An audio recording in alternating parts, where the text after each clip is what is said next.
श्रीरामचन्द्र कृपाल भज मन हरण भव भय दारुणम् नवकञ्ज लोचन कञ्ज मुख कर कञ्ज पर कञ्जारुणम् श्रीराम श्रीराम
यमाश्रितो हिमक्रोपि चन्द्रः सर्वत्र वन्द्यते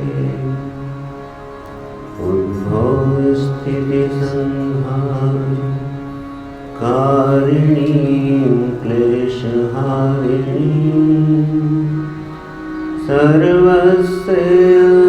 सर्वश्रेयस्करीं सीतां नतोऽहं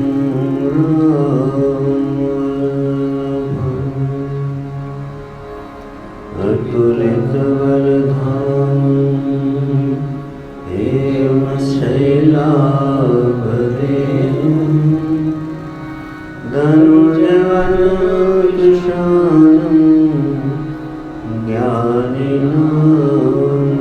ज्ञानिनामग्रगण्यं सकलगुणनिधानं वानराणामधीशम् रघुपति प्रियभक्तं वाजजातं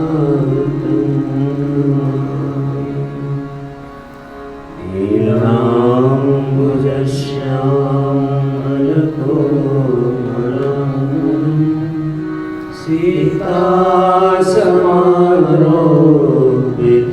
सीतासमारोपितवामहम्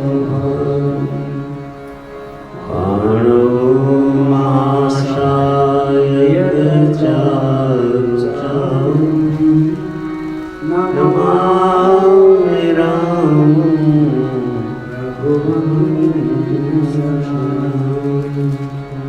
श्री राम जय जय राम श्री राम जय जय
तो पंचवटी में प्रभु श्री राम ने लखनलाल को निमित्त बनाकर जीवन की सर्वोत्कृष्ट विद्या ब्रह्म विद्या का प्रतिपादन किया।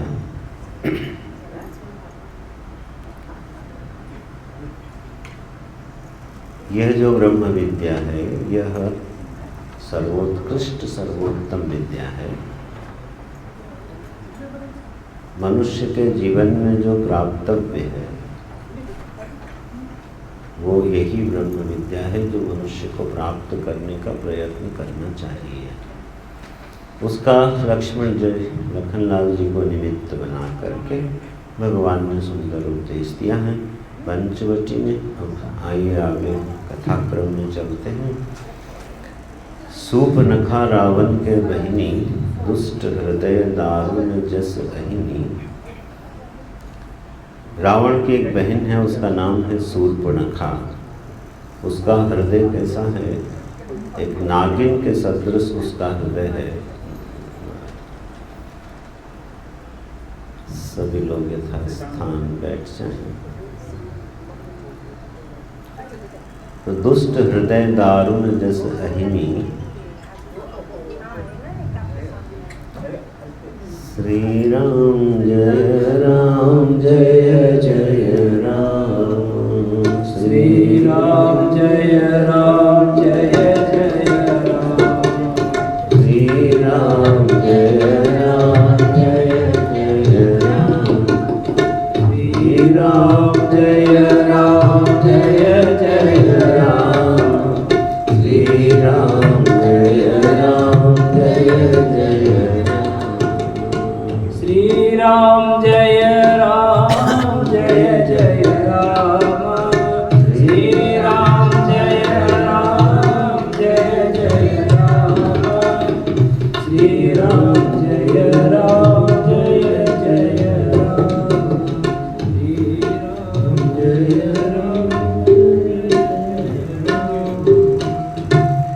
तो रावण की बहन है तो हृदय तो दुष्ट होना ही है। तो पंचवटी में प्रभु निवास कर रहे हैं। सर्वांग सुंदर अनंत कोटि कामदेव के स्वरूप को भी तिरस्कृत कर देने वाले प्रभु श्री राम और लक्ष्मण जी और पूरी प्रकृति स्वरूपा श्री जानकी जी पंचवटी में सुखपूर्वक विराजमान है।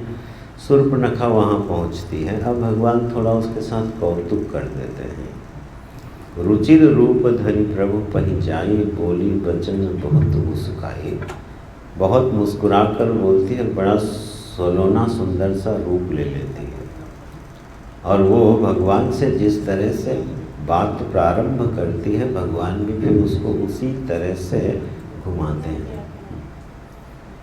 वो आके बोलती है सीधे सीधे, तुम सम पुरुष न मो सम नारी, यह संजोग विधि रचा विचारी। हे राम जी, आपके जैसा इस दुनिया में कोई पुरुष नहीं है, मेरे जैसी कोई स्त्री नहीं है, विधाता ने ये जो संयोग है ये वहाँ से रच के भेजा है। नो इंट्रोडक्शन, कुछ नहीं। प्रथम मिलन, मिलन का प्रथम वाक्य क्या है कि हमारा और आपका संबंध विधाता ने लिख के भेज दिया है। चाहे जितने बच्चे मॉडर्न हो जाएं, इससे ज़्यादा मॉडर्न नहीं हो सकते, उनको भी टाइम लगता है थोड़ा बोलने में। मानस हर पहलू को दिखाती है समाज के। हर तरह के लोग होते हैं, उनका स्वभाव क्या होता है। कामासक्त है सूर्पनखा, सीधे भगवान को बोलती है आपके ही जैसे पुरुष को तो मैंने खोजने के लिए जगत भर में खोजा, नहीं मिला था। आज मेरी मनोकामना पूरी हुई है। अभी मेरे मनरूप मुझे वर प्राप्त हो गया है और अभी तक मैंने विवाह नहीं किया है। सीधे भगवान को जब ऐसा बोलती है तो जरा देखिए भगवान का यहाँ पर क्या प्रतिक्रिया होगी। हम लोग पहले बात कर रहे थे ना कि प्रभु श्री राम हमारे किन परिस्थितियों में कैसी प्रतिक्रिया करते हैं, ये उनकी लीला से अगर कोई सीखे ना तो उसका स्वभाव बड़ा मधुर हो जाएगा। हर तरह की बदलती हुई परिस्थितियों में प्रभु श्री राम कितना सुंदर तरीके से उसकी प्रतिक्रिया देते। बोले अब इससे कैसे निपटा जाए। तो सीत ही चितई कही प्रभु माता, अहई कुमार मोर लघु भ्राता। नहीं,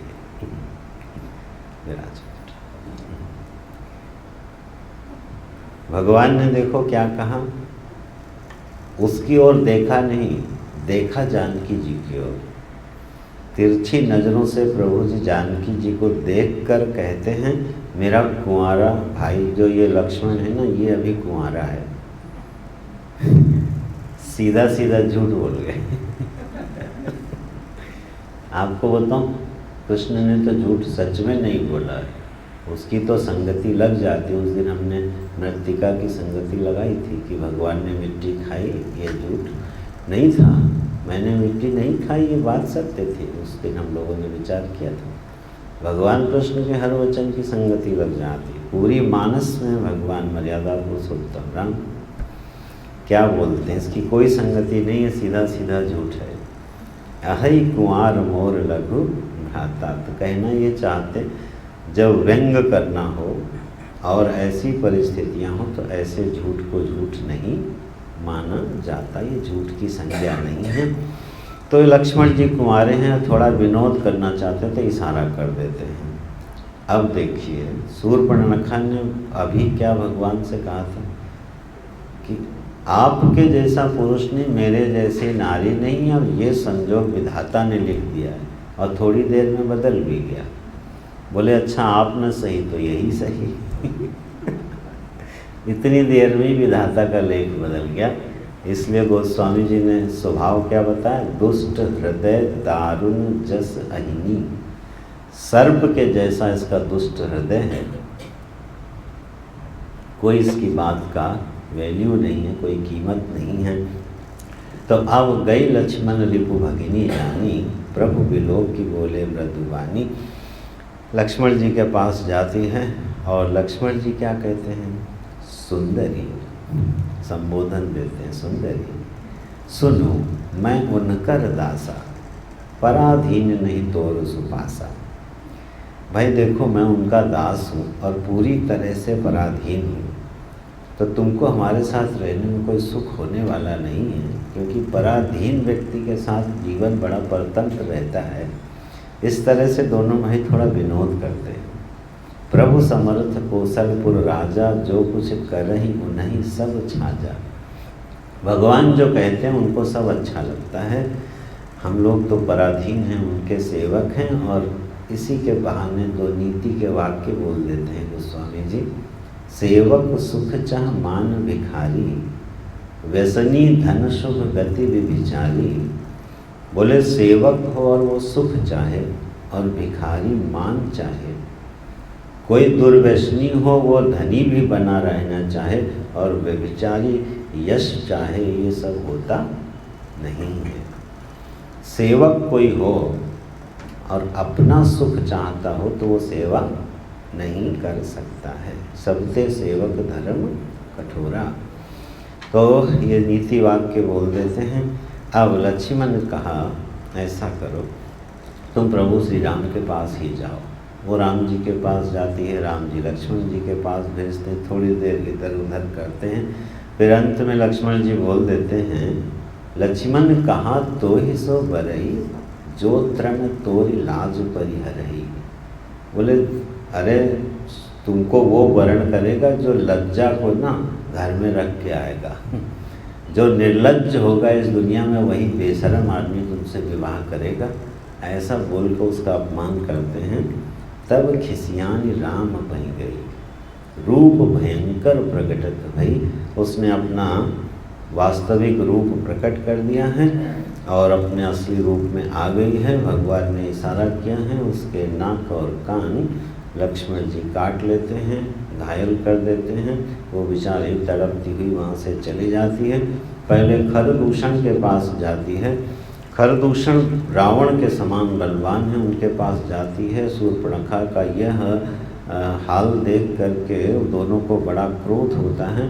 वो आते हैं और भगवान से युद्ध करते हैं और युद्ध इतना प्रबल युद्ध होता है कि उसका गोस्वामी जी बड़ा रस लेके वर्णन करते हैं। फिर उस युद्ध में जो भगवान की शोभा है ना, हम लोग उसको देख के आगे बढ़ते हैं। ये पहला उनका रण में दिखाई देने वाला स्वरूप गोस्वामी जी दर्शन करते हैं। ये पहला सीधा सीधा किसी सेना के साथ आज वो युद्ध करने जा रहे हैं। तो कोदंड कठिन चढ़ाई सिर जट जूट बांधत सोह क्यों, मरकत सयल पर लरत दामिनी कोटि सो जुग भुजग क्यों, कटिकस निसंग विशाल भुज गई चाप विसिख सुधारिकै, चितवत मनहु गजराज प्रभु गजराज घटा निहारिकै। भगवान कठिन धनुष चढ़ाए हैं, जटाओं को, जो उनकी खुली हुई जटाएं हैं ना, पिंगल जटाएं सुंदर सुंदर सी, उन जटाओं को दोनों हाथों से लपेट करके जटा का मुकुट बनाते हैं। तो गोस्वामी जी को ऐसा लगता है जैसे कोई मोतियों के पर्वत पर बिजली की दो चमकती हुई पंक्तियां एक दूसरे को सुशोभित कर रही हों। ऐसे भगवान अपनी जटाएं संभालते हैं, धनुष बाण संभालते हैं, और कोई बलवान सिंह जैसे मत्त गजराज के झुंड की ओर निर्भय होकर के निहारता है, ऐसे अब उस सैन्य सेना की ओर खरदूषण की निहारते हैं। भगवान का ये सुंदर रूप का दर्शन तो असल में गोस्वामी जी कर रहे हैं अपने हृदय में। भगवान तैयार हो जाते हैं युद्ध के लिए, जानकी जी को लक्ष्मण जी के पीछे कर देते हैं, अकेले युद्ध में खड़े हो जाते हैं, खरदूषण से युद्ध करते हैं। बड़ा भयानक युद्ध का वर्णन करते हैं। प्रभु श्री राम थोड़ी देर तो उसके साथ खेलते हैं, और खेलते खेलते एक बड़ा कौतुक करते हैं। जितनी उसकी सेना है उतने ही राम बन जाते हैं, और हर योद्धा के साथ एक राम खड़े होता दिखाई देता है, तो वो आपस में ही लड़के मर जाते हैं। भगवान कौतुक से मार देते हैं, खरदूषण का वध करते हैं। इसके बाद जब खरदूषण का वध हो गया तो शूर्पणखा को बड़ा संताप हुआ। अब सीधे जाती है कहाँ? अपने भाई रावण के पास। ये असुर भी कैसे होते थे, सीधे रावण के पास जाती है और जाकर के बोलती है, करसी पान सोवसी दिन राती, सुधि नहीं तब सिर पर आराती।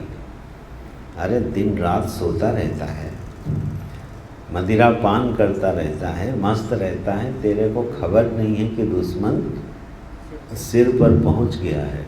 ऐसे उद्वेलित करती है रावण को, और उपदेश देती हैं कि राजनीति बिनु धन बिनु धर्मा, हरि ही समर्पे बिनु सत्कर्मा। अरे रावण, नीति के बिना राजा और धन के बिना धर्म नहीं होता। अब ये है शूर्पणखा का ज्ञान। हाँ, असुर भी कितने हैं नीतिवान और ज्ञानवान होते थे। देखो, ज्ञानवान और नीतिवान होना, नीतियों और ज्ञान को जानना और उस ज्ञान और नीति के अनुसार आचरण करना, इसमें अंतर होता है। रावण भी ब्रह्म विद्या जानता था, रावण भी सारी नीतियां जानता था। तो जब हम सारा धर्म नीति ज्ञान जानते हैं, वेदांत ब्रह्म विद्या भी जानते हैं, लेकिन हमारा जीवन बड़ा निकृष्ट साधारण कोटि का होता है, तो हम ही शूर्पणखा हैं और हम ही रावण हैं। ये ज्ञान हो और उसका कोई प्रभाव ना हो तो बात बनती नहीं है। जानती तो शूर्पणखा भी है। तो राजनीति बिना, नीति के बिना कहीं राज्य होता है और धन के बिना कहीं धर्म होता है। सत्कर्म जीवन में किए जाएं, प्रभु को समर्पित ना हो तो वो सत्कर्म नहीं होते। यज्ञ दान तप हम बड़े बड़े सुंदर कर्म करें, लेकिन प्रभु को समर्पित ना करें तो दक्ष वाला हाल हो जाता है। दक्ष ने विराट यज्ञ किए, लेकिन वो प्रभु को समर्पित नहीं किए तो अभिमानी हो गया और बाद में बुरी तरह से मारा गया। तो प्रभु को समर्पण किए बिना कोई कर्म सत्कर्म नहीं बनता। इस तरह से समझाती है, संग ते जति कुमंत ते राजा। यति हो और अगर उसको दुस्संग मिल जाए तो उस दुस्संग से यति भी बिगड़ जाता है। और राजा को अगर गलत सलाहकार मिल जाए तो वो राजा नष्ट हो जाता है। अभिमान करने से ज्ञान और मदिरा पीने से लज्जा नष्ट हो जाती है। इस तरह से कौन कैसे नष्ट होता है वो रावण को बताती है, उत्प्रेरित करती है। जब रावण ने शूर्पणखा का ये रूप देखा है तो उसने विस्तार से समाचार लिया, और जब उसको पता चला कि खरदूषण भी मारे गए हैं तो क्या बोलता है कि खरदूषण मोहि सम बलवंता, तिन्हीं को मारे बिनु भगवंता। अरे ये खरदूषण तो मेरे समान बलशाली हैं, इनको प्रभु के अलावा कौन मार सकता है, भगवान के अलावा इनको कौन मार सकता है। तो अब वो थोड़ा विचार करने लगता है और कहता है यदि ये भगवान हैं तब तो मुझे इनसे वैर ठान लेना चाहिए।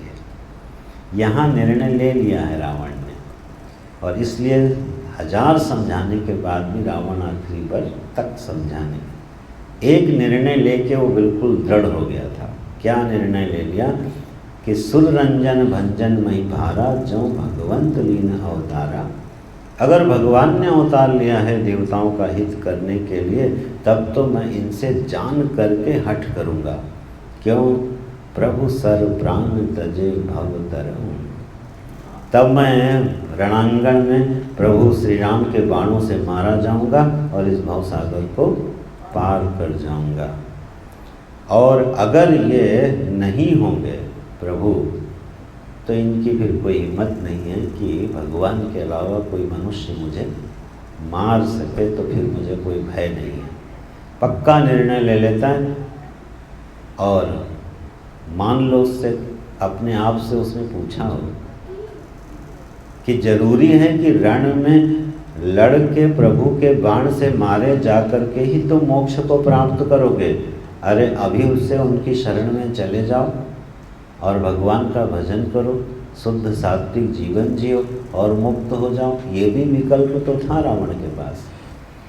अगर भगवान है तो शरण में चला जाता, अगर मुक्ति की आकांक्षा है तो क्या कहता है, कोई है भजन न तामस देहा, मन क्रम वचन मंत्र दृढ़। मेरा शरीर तामसिक है, मेरी बुद्धि बहुत राजसिक है, इस शरीर से तो मैं कोई भजन वजन कर नहीं पाऊंगा, तो भजन से तो मेरी मुक्ति होने वाली नहीं है। ये ऐसे संदेश हैं। स्वधर्मे निधनम श्रेयः परधर्मो भयावह, गीता जी में जो भगवान का संदेश है। यदि हमारी बुद्धि रजोगुणी है, माने अपने स्वभाव को पहले परखना चाहिए।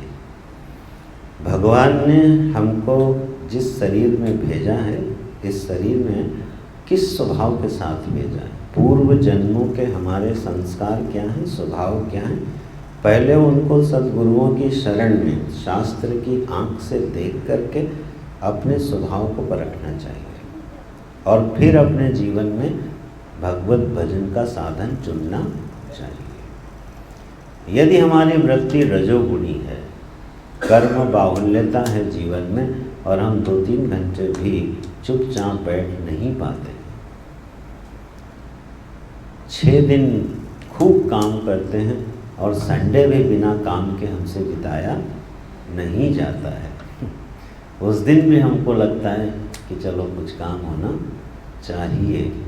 तो जब ऐसी वृत्ति हो तो हमारे भजन का स्वरूप जो है तो एकांत गुहा में बैठ के ध्यान करना नहीं, आप कर नहीं सकते।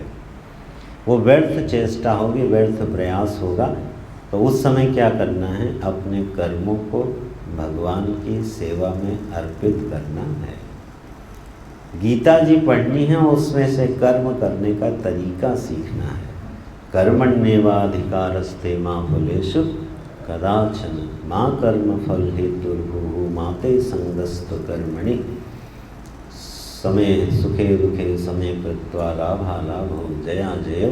भगवान के वचन पढ़ने चाहिए, उनका अभ्यास करना चाहिए, तो जो कर्म है वो फिर सेवा बन जाए। तो वहाँ से यात्रा शुरू होती है। और ठीक इसका उल्टा भी है किसी का मन बड़ा अंतर्मुखी है स्वभाव से। हम लोग सब जीव हैं, पीछे के जीवन की यात्राएं करते चले आ रहे हैं। उस यात्रा में कौन कितना आगे है, कौन कितना पीछे है। तो हो सकता है किसी का मन बड़ा अंतर्मुखी हो, वो अंतर आनंद में मस्त रहता हो, उसका भजन में बड़ा मन लगता हो, ध्यान घंटों ध्यान में बैठ सकता हो, एकांत में रह सकता हो, तो उसको कर्म का मार्ग नहीं चुनना चाहिए। फिर अगर कोई उससे कहे कि मोहल्ले में यज्ञ का आयोजन हो रहा है, आओ आज तुम्हारी सेवा की ज़रूरत है, और उसका मन भजन में लग रहा है, तो वो उस सेवा को त्याग सकता है। गीता जी ऐसा सिखाती है। फिर ज़रूरत नहीं है उसको कर्म के मार्ग में उतरने की। तो अपने स्वरूप स्वभाव को पहचान के साधन चुनना चाहिए। अरे जब रावण चुन सकता है तो हम लोग क्यों नहीं चुन सकते? रावण ने साधन चुन लिया अपना, तामस भजन होई भजन न तामस देहा। इस शरीर से तो भजन होना नहीं है, तो मेरी मुक्ति का मार्ग तो प्रशस्त हो गया, मैं इनसे वैर ठानूंगा। यहाँ पर निर्णय ले लिया है। निर्णय लेके वो जाता है कहाँ? अब सीधा मारीच के पास जाता है। दसमुख गयो जहाँ मारीचा, नाई माथ स्वार्थ रत नीचा। जाता है मारीची के पास और जाकर के प्रणाम करता है। गोस्वामी जी धीरे से लिख देते हैं, नवन नीच का अति दुखदायी। कोई नीच आदमी हो अगर बहुत प्रणाम कर रहा हो तो सावधान हो जाना। कोई दुष्ट आदमी अगर बार बार जो है आपको प्रणाम बोल रहा हो तो सावधान हो जाना गोस्वामी जी के हिसाब से, कि ये ज़रूर किसी मुसीबत में डालने वाला है। नीच का नमन भी बड़ा दुखदाई होता है। ठीक है, इस तरह से दृष्टांत पता नहीं गोस्वामी जी कहाँ से ले आते हैं। बोले जैसे बिल्ली और अंकुश जब झुकते हैं ना तो आक्रमण करने के लिए झुकते हैं। बिल्ली जब थोड़ा पीछे हटके गर्दन झुकाती तो आपको प्रणाम नहीं कर रही है वो आपके गले को देख रही है कैसे झपट्टा मारा जाए। नीच ऐसे प्रणाम करता है। तो दसमुख वहाँ जाता है और प्रणाम करता है। मारीच समझ जाता है कि मामला कुछ गड़बड़ है, तो वो कहता है, पूरा बात बताता है, बोलता है तुम जाओ और तुम बहुरूप धारण कर सकते हो, तो जाओ स्वर्ण मृग बनो, वहाँ जाओ, मुझे जानकी जी का हरण करना है। पूरी योजना बताता है। मारीची समझाता है। जब समझाने लगता है तो उसको लगता है कि अगर इसको ज़्यादा समझाएं तो ये अभी हमको यहीं परलोक संभाल देगा हमारा, तो वो चुप हो जाता है। और क्या नीति वाक्य आया है, तब मारीच ने हृदय में अनुमान लगाया कि 9 लोगों से विरोध नहीं करना चाहिए। शस्त्री मर्मी प्रभु सठ धनी वैद्य बंदी कवि भानस गुणी, इन लोगों से वैर नहीं करना चाहिए। ठीक है, कोई शस्त्रधारी हो और सामने खड़ा हो, उस समय थोड़ा प्रणाम करके झुक लेना चाहिए क्योंकि वो आवेश में आपका नुकसान कर सकता है। तो शस्त्री से वैर नहीं करना चाहिए। जो मर्मी है, हमारा भेद जानता हो, उससे कभी वैर नहीं करना। रावण ने विभीषण से वैर किया और वही विभीषण रावण की मृत्यु का कारण बन गया, क्योंकि रावण का मर्मी था, वो रहस्य जानता था। जो हमारा मर्म जानता हो, अपने चार्टर्ड अकाउंटेंट से अपने वकील से जरा सोच समझ के बात करनी चाहिए। उसको थोड़ा फुसला बहला के सम्मान दे के ही रखना चाहिए। हाँ, तो ये कुछ नीतियां हैं जीवन की। स्वामी से कभी वैर नहीं करना चाहिए और मूर्ख से वैर नहीं करना चाहिए। जो बहुत बड़ा धनी हो नगर का, उससे वैर नहीं करना चाहिए। वैद्य से वैर नहीं करना चाहिए। डॉक्टर से कभी दुश्मनी, आप धीरे से डॉक्टर बदल दो बिना झगड़े। उस डॉक्टर से उस समय कुछ मत कहो जब वो आपका इलाज कर रहा है। आपको लगे कि ये इलाज सही नहीं है तो धीरे से आप अपना वैद्य बदल दो, लेकिन उसको अपशब्द कह के उसका अपमान नहीं करना चाहिए, नीति है। नहीं तो आवेश में कुछ भी दवा दे करके नुकसान पहुंचा सकता है। अपना यश गाने वालों से वैर नहीं करना चाहिए, कवियों से वैर नहीं, और रसोइये से वैर नहीं करना चाहिए। जो रसोइया है ना, उससे वैर नहीं करना चाहिए। कुक जो है ना, उससे कभी बहुत ज़्यादा उसको सताना या अपमान नहीं करना चाहिए, वो नुकसान पहुंचा सकता है। तो मारीची मन में सोचता है इन 9 से क्योंकि वैर नहीं करना चाहिए, और रावण तो इसमें से हमारे लिए 3-4 है, इससे वैर करना उचित नहीं है। वो आज्ञा ले लेता और मन में सोचता है कि अरे इसके द्वारा मारे जाने से तो अच्छा है प्रभु श्री राम का दर्शन करते हुए मैं मृग बन के जाऊँगा। अब मनोरथ कर रहा है, मैं मृग बन के जाऊँगा, भगवान मेरे पीछे दौड़ रहे होंगे, जिसके पीछे दुनिया दौड़ती है वो मेरे पीछे दौड़ रहा होगा, मैं उनका दर्शन करूँगा। ऐसे मनोरथ करते हुए वो चला जाता है मृग बनने का। रावण की जो योजना है उसको स्वीकार कर लेता। आपको शायद स्मरण होगा, हमने बालकांड में चर्चा हुई थी, मारीची जीवन का दोष है, ताड़का दुराशा है, सुबाहु दुख है, और मारीची दोष है। तो दुख और दुराशा को तो भगवान वहीं ख़त्म कर देते हैं, लेकिन दोष को नहीं ख़त्म करते। बिनु फर बान राम तेहि मारा, सत जोजन गा सागर पारा। दोष को भगवान दूर फेंक देते हैं। क्यों? क्योंकि दोष के सुधरने की संभावना रहती है। हम लोगों ने चर्चा करी थी विस्तार से।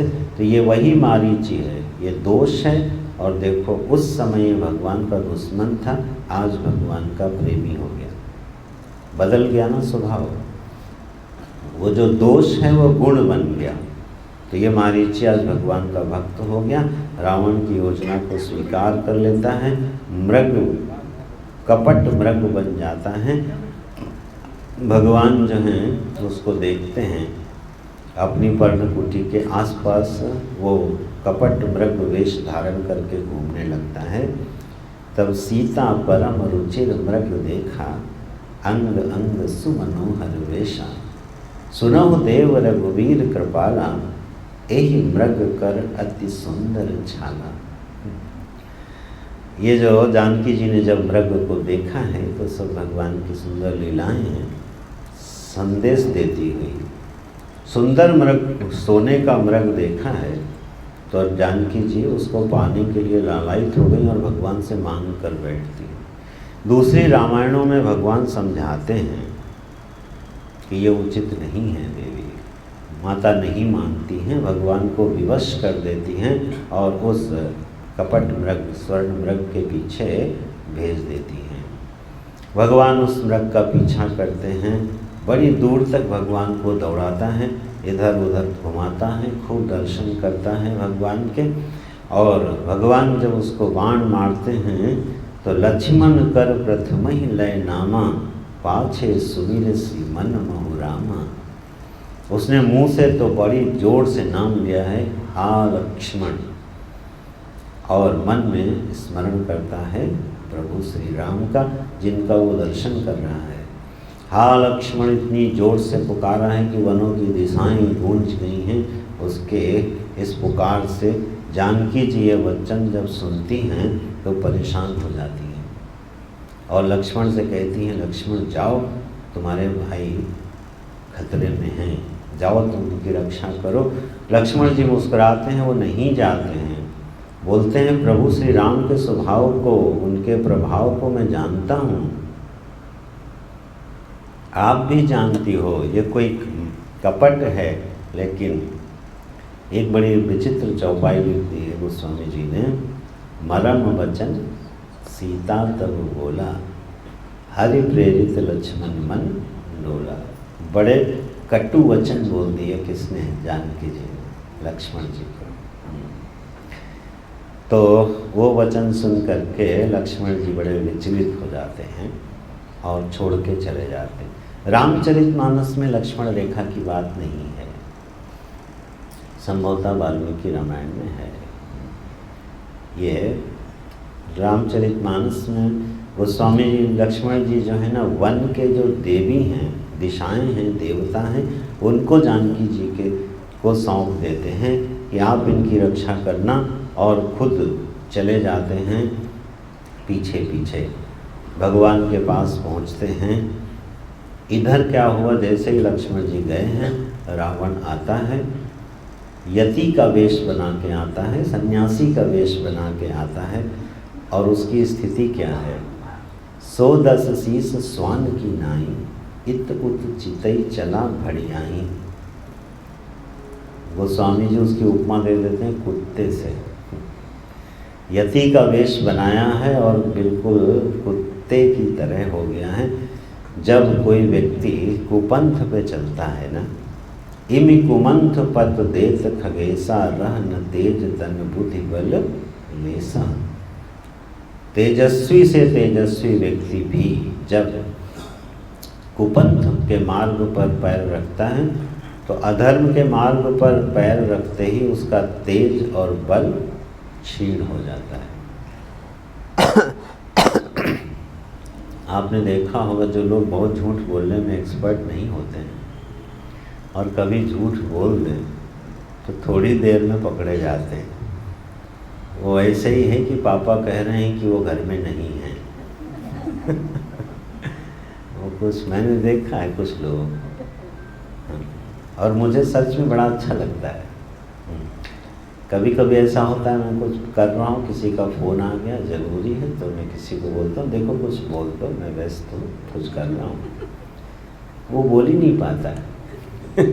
हरिओम, हालचाल पूछा, स्वामी जी क्या कर रहे हैं, हाँ हाँ वो थोड़ा सा ये वो, तो फिर मैं फ़ोन ले लेता हूँ। स्ट्रेट वे में बहाना बनाना भी बहुत लोग नहीं जानते। ये हृदय की निर्मलता है। अंतर यात्रा के लिए स्वभाव बहुत अच्छा है।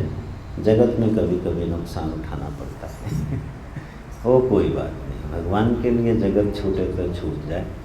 अंतर हृदय बड़ा निर्मल होता है। तो तेज कुपंथ के पैर पर अगर आप कुपंथ पर चले ना, तो आप देखना आपका आत्मबल गिर जाएगा। भले आप दुनिया के सामने फोकस ताने बैठे रहो, लेकिन अंदर आपका जो कॉन्फिडेंस लेवल है वो ख़त्म हो जाएगा। इसलिए बड़ी बड़ी बात करने वाले तेजस्वी ऊर्जस्वी नेता ईडी के सामने पहुंचते ही हॉस्पिटल पहुंच जाते हैं। जब आप हम लोग उनके भाषण सुनते हैं, वो ओजस्वी तेजस्वी लोग, हमें निंदा नहीं करना चाहता किसी की, उस पदों पर भी पहुंचते होंगे, अपने राजनीतिक कौशल से पहुंचते होंगे, तप करते होंगे।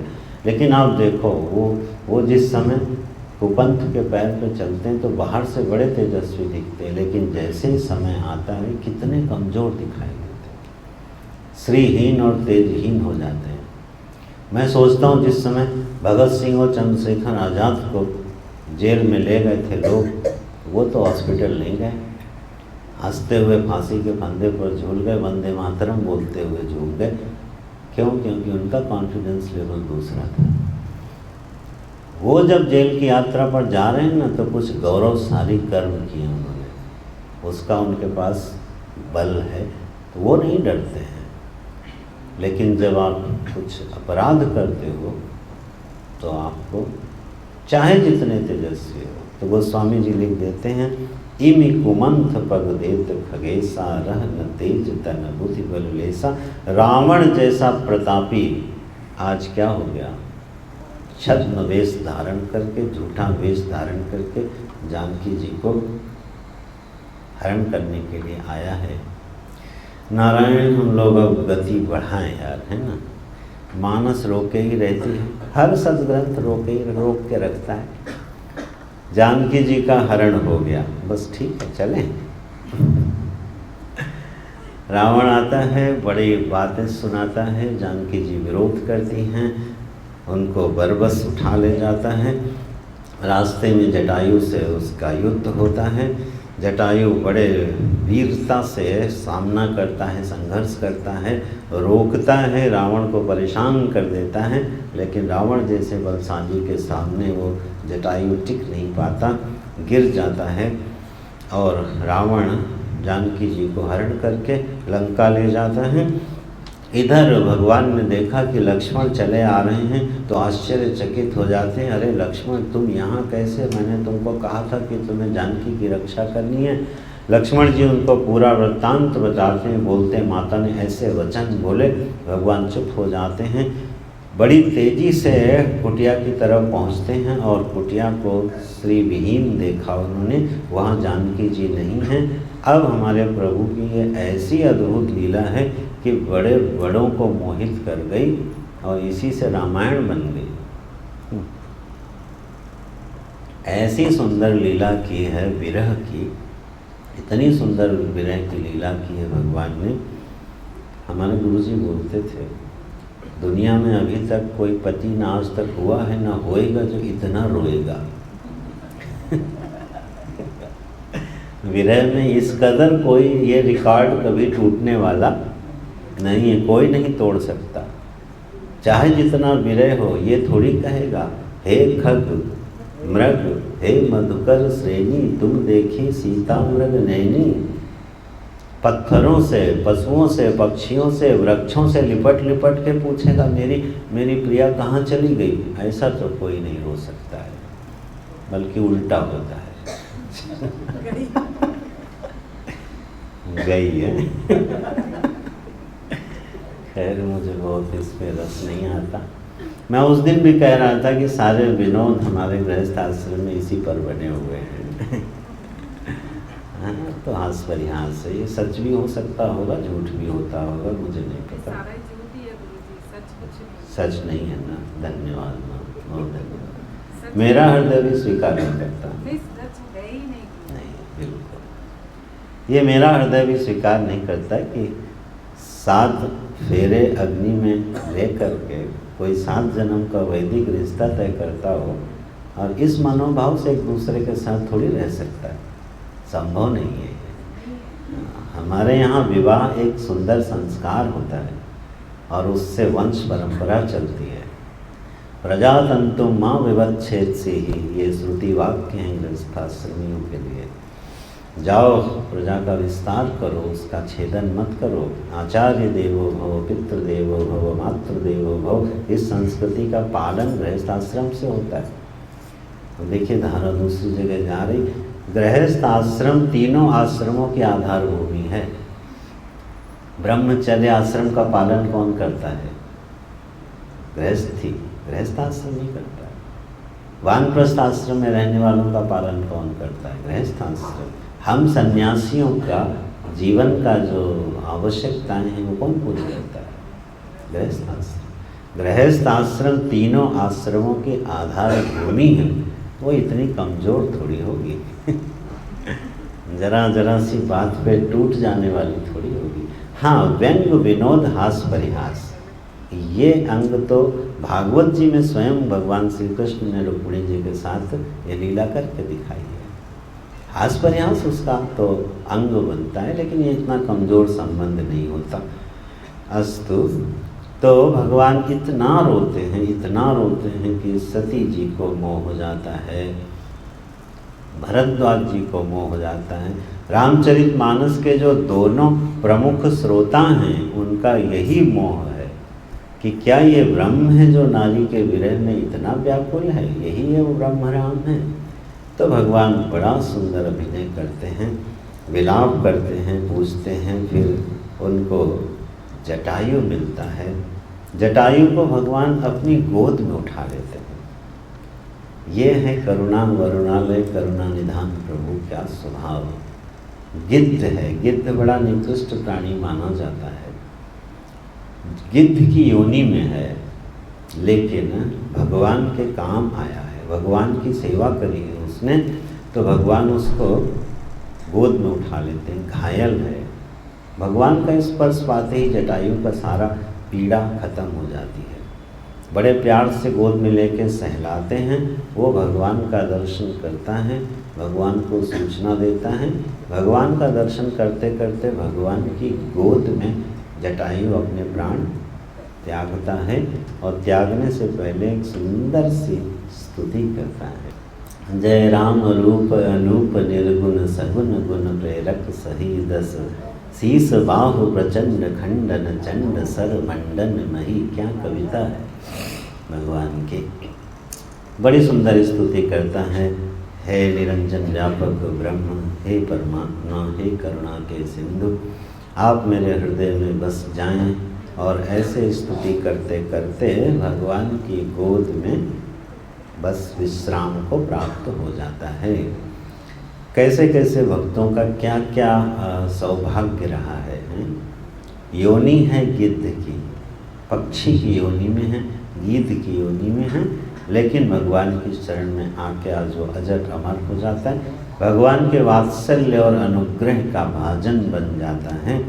भगवान उसको अविरल भक्ति देते हैं। और तो और तेहि की क्रिया जथोचित निजकर कीन्ही राम, अपने हाथों से भगवान उसकी क्रिया करते हैं, उसका अंतिम संस्कार करते हैं। गोस्वामी जी कहते हैं, सुनहु उमा ते लोग अभागी, हरि तज होहि विषय अनुरागी।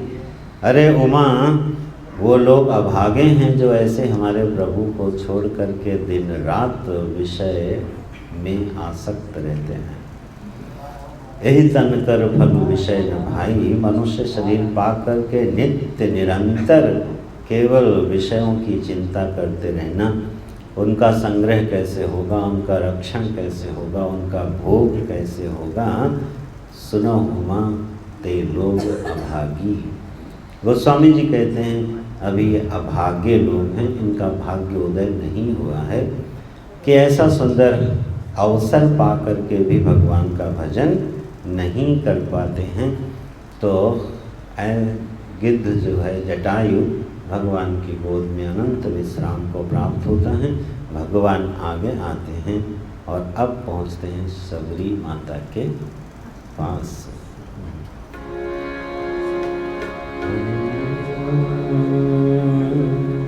तो ताहि देहि गति राम उदारा, सबरी के आश्रम पग उधारा। सबरी देखि राम ग्रह आए, मुनि के वचन समुझि जिय भाए। प्रेम मगन मुख वचन न आवा, पुनि पुनि पद सरोज सिर नावा। सादर जल ले चरण पखारे, पुनि सुंदर आसन बैठारे। वो आसन पर बैठाती है भगवान को।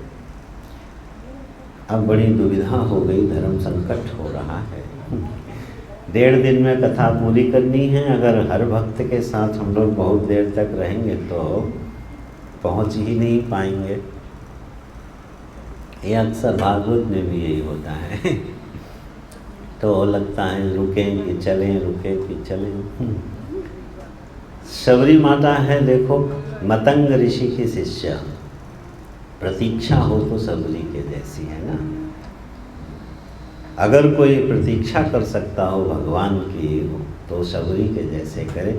गुरु के वचन पर अखंड विश्वास, गुरु के वचनों पर अखंड श्रद्धा। वो बस एक बार मतंग ऋषि ने बोल दिया, वो भीलिनी जाति की है, निकृष्ट जाति की है, झाड़ू बुहारी करती थी संतों की कुटिया के आगे।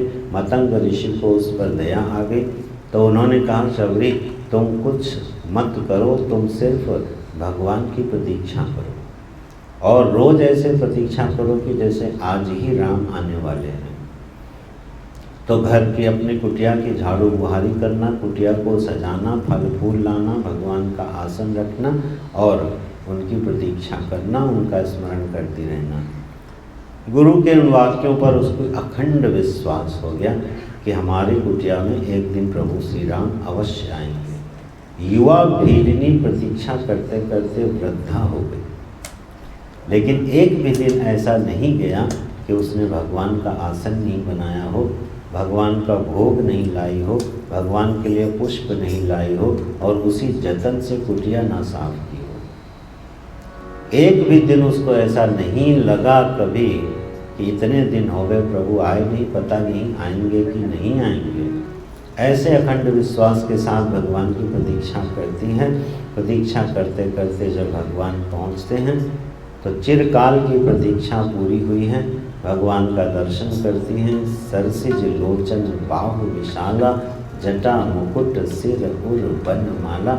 भगवान के वनमालाएं हैं, जटाओं का मुकुट है, विशाल बाहुएं हैं, कमल के समान नेत्र हैं, स्निग्धमयी दृष्टि है, देखकर निहाल हो जाती है।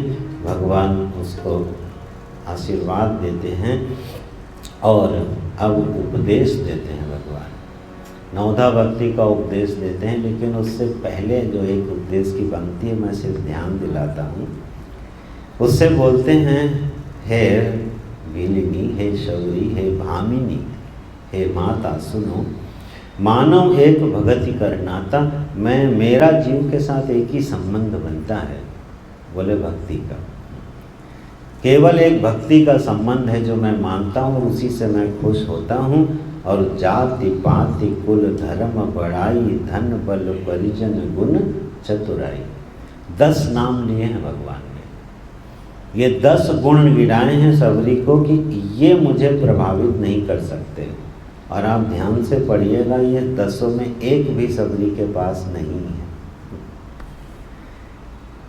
10 में से एक भी सबरी के पास नहीं है। जाति नहीं है, पाति नहीं है, कुल नहीं है, धर्म नहीं जानती, उसका यश नहीं है, धन नहीं है, उसके पास बल नहीं है, परिजनों का, परिवार का रक्षण नहीं है, अकेले रहती है, चतुर नहीं है और कोई गुण नहीं है। जिन 10 चीज़ों के नाम भगवान ने लिए उनमें से सबरी के पास एक नहीं है, उनका 10 का नाम लेते हैं। और तो ये जब नाम लिए तो सबरी को कितना आश्वासन मिला होगा। नहीं तो सोचती होगी मेरे पास तो इनमें से कुछ भी नहीं है, मैं भगवान की पूजा कैसे करूं? अरे मैं आराधना का तरीका नहीं जानती, आराधना कैसे करूं? कभी संशय ही नहीं हुआ उसके मन में।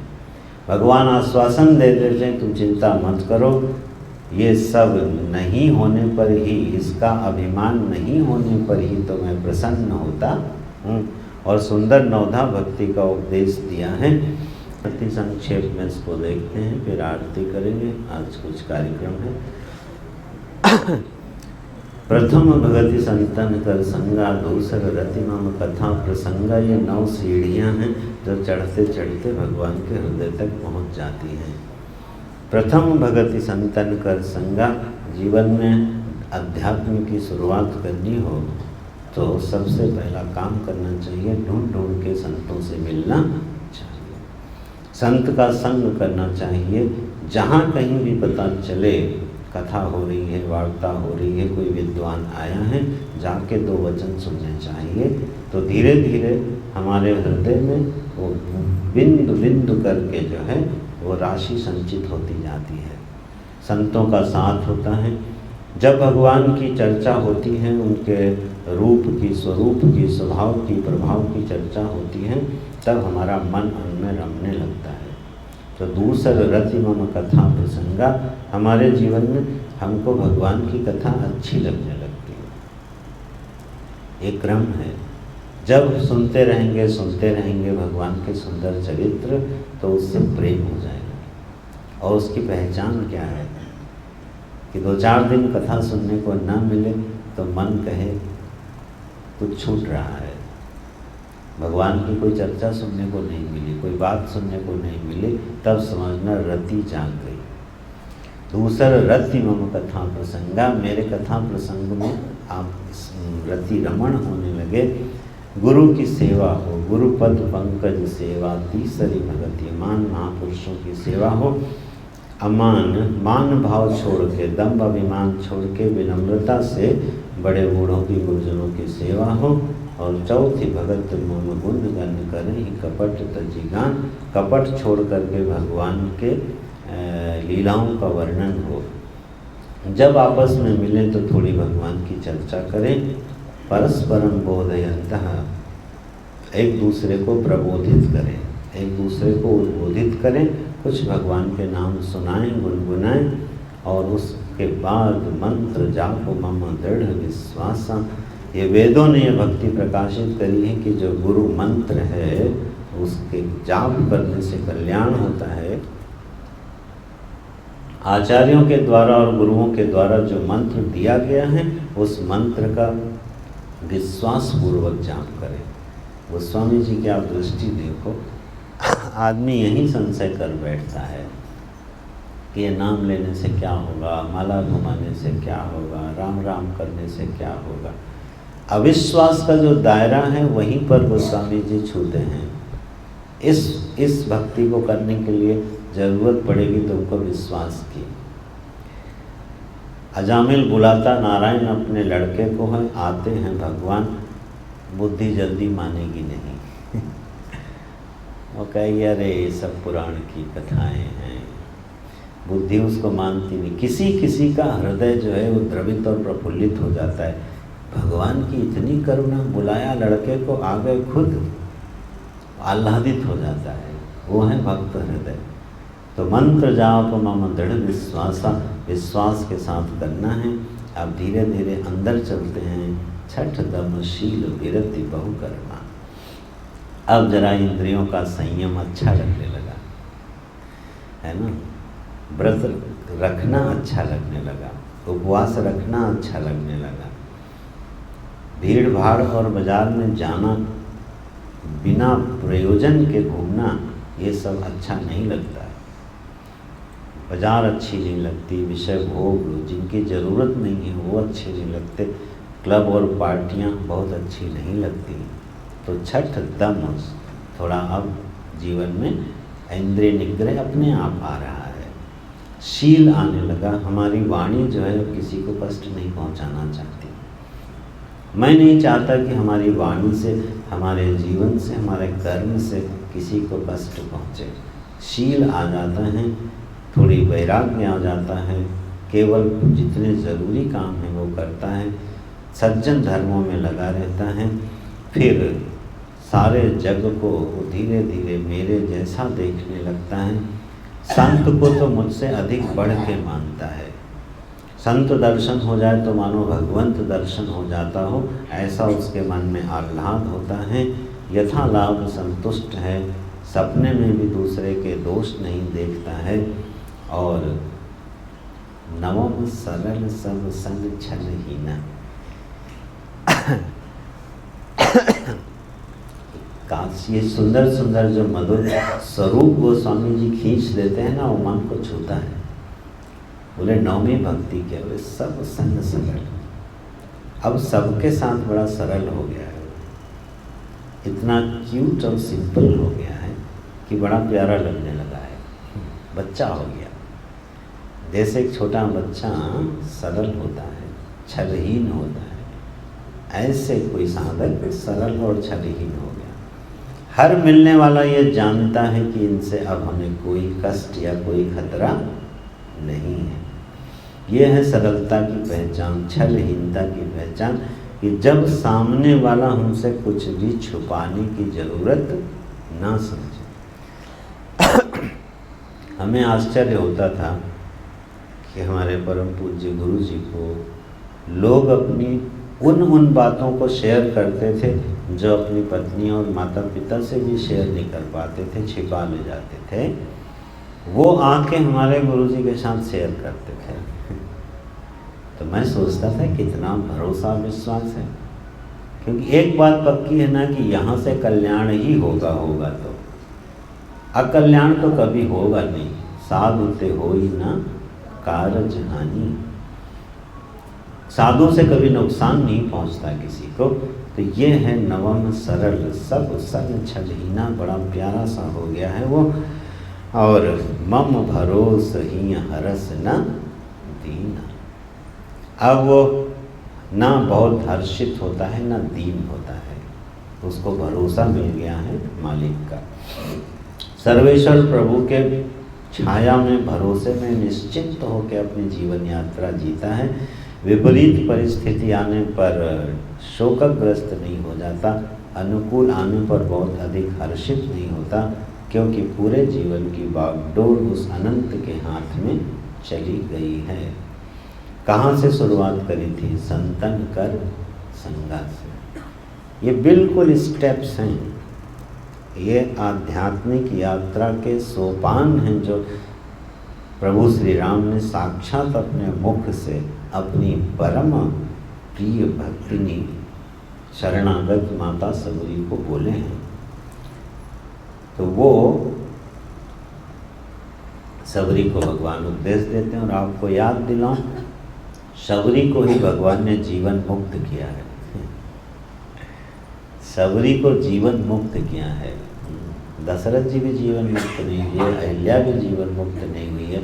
सब कोई पति लोक गया, कोई स्वर्ग लोक गया, कोई पितृ लोक गया, कोई भगवान के धाम में गया, कोई कहीं गया, कोई कहीं गया। अनंत में विसर्जन तो बहुत दुर्लभ होता है। हम लोग कई बार बात कर चुके हैं, अनंत में दुर्लभ विसर्जन बहुत दुर्लभ होता है। वो प्रसाद मिला सबरी को। अब ध्यान से चौपाई सुनिएगा। मम दर्शन फल परम अनुपा, जीव पाव निज सहज स्वरूपा। क्या बोले? मम दर्शन फल परम अनुपा। अरे सबरी सुनो, सारी साधनाओं का फल होता है कि प्रभु का दर्शन हो जाए। लेकिन मैं तुमको बोल रहा हूँ, मैं प्रभु श्री राम तुमको बोल रहा हूँ, मेरे दर्शन का भी एक निर्मल फल बनता है। क्या? जीव पाव निज सहज स्वरूपा। ये जीव अपने सहज सच्चिदानंद ब्रह्म स्वरूप को पा करके अनंत विश्राम में चला जाता है। ये मेरे दर्शन का फल है सबरी, और तुमको यही मिलने वाला है। तो भगवान ने उसको जीवन मुक्ति दी। कही कथा सकल बिलो की हरि मुख, हृदय पद पंकज दये तजि योग पावक देह हरि दीन भई जहाँ नहीं गिरे, नर विविध कर्म अधर्म बहु, शोक व्रत सब त्यागहु, विश्वास करि कह दास तुलसी, राम पद अनुराग। कई कथा सकल विलोक हरि मुख, हृदय पद पंकज धरे। भगवान से संवाद करते करते भगवान के चरण कमल को अपने हृदय में धारण करती है, योग की अग्नि प्रज्वलित कर लेती है। हरिपद दीन भई जहाँ नहीं फिरे, बस भगवान के चरणों में लीन हो जाती है, जहाँ से कोई दोबारा लौट के नहीं आता है। संसरण से भी निर्मुक्त हो जाती हैं। यह आश्चर्यमय सबरी का मोक्ष देखकर सब हतप्रभ रह गए कि भगवान कब किसको क्या दे दें। तो विश्वास करी कही दास तुलसी, राम पद अनुराग हो। अरे इस तुलसीदास का विश्वास करो और हमारे प्रभु श्री राम का भजन करो। ऐसे सबरी माता को उपदेश देते हैं। अब आगे कथा चलेगी, नारद जी से मिलेंगे, भगवान और आगे करेंगे। आज कुछ सायंकाल कार्यक्रम है। अभी हम लोग आरती करके कथा को विराम देते हैं, तो सीधे आरती करते हैं। ओम ज्वालामालिन्ये नमो नमः, रत्नेश्वर्ये नमो नमः। सर्वोपचारार्थे गन्धाक्षतपुष्पाणि समर्पयामि। चन्द्रमा मनसो जातश्चक्षुः, सूर्यो अजायत, श्रोत्राद्वायुश्च प्राणश्च मुखादग्निरजायत।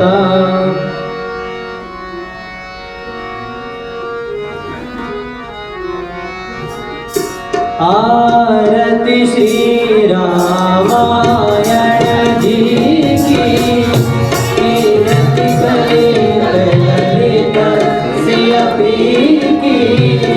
आरती श्री रामायण जी की, कीर्ति कलित ललित सियपी की। गावत ब्रह्मादि मुनि नारद, गावत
अर्घ्यं समर्पयामि जलैः शीतलीकरणं पुष्पैः देवाभिवन्दनं स्वात्माभिवन्दनं माथमन्त्रपुष्पाञ्जलिः ॐ हरिः ॐ यज्ञेन यज्ञवयन्तदेवास्तानि धर्माणि प्रथमान्यासन्नं तेहनाकं महिमानः सचन्दयग्रपूर्वे साध्याः सन्ति देवाः ॐ राजाधिराजाय सह्यसाहिने नमो वयं वै श्रवणाय कुर्महे समे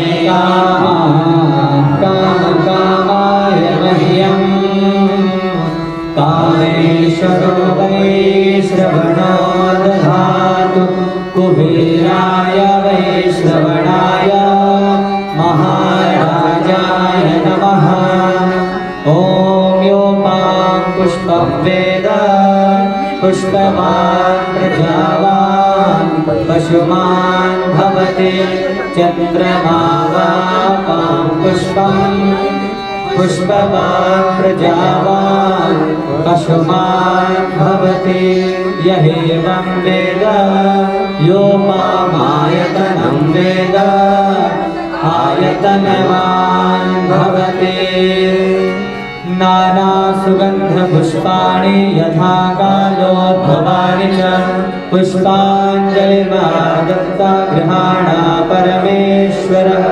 दिव्यमन्त्रपुष्पाञ्जलिं समर्पयामि त्वमेव माता च पिता त्वमेव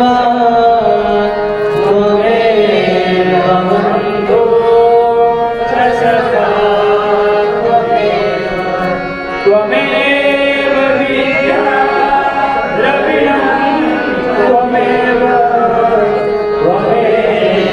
सर्वं त्वमेव देव नमामि गङ्गे स्तव पादपङ्कजं सुरासुरैर्वन्दितदिव्यरूपम् भुक्तिं च मुक्तिं च ददासि नित्यं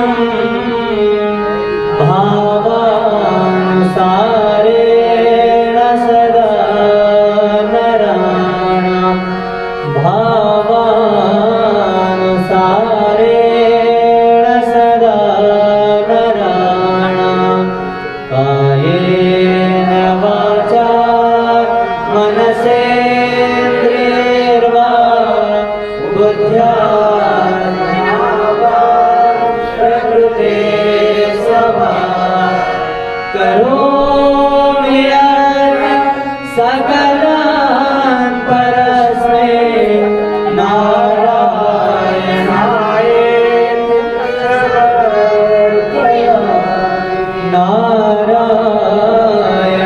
नारायणायेति समर्पयामि।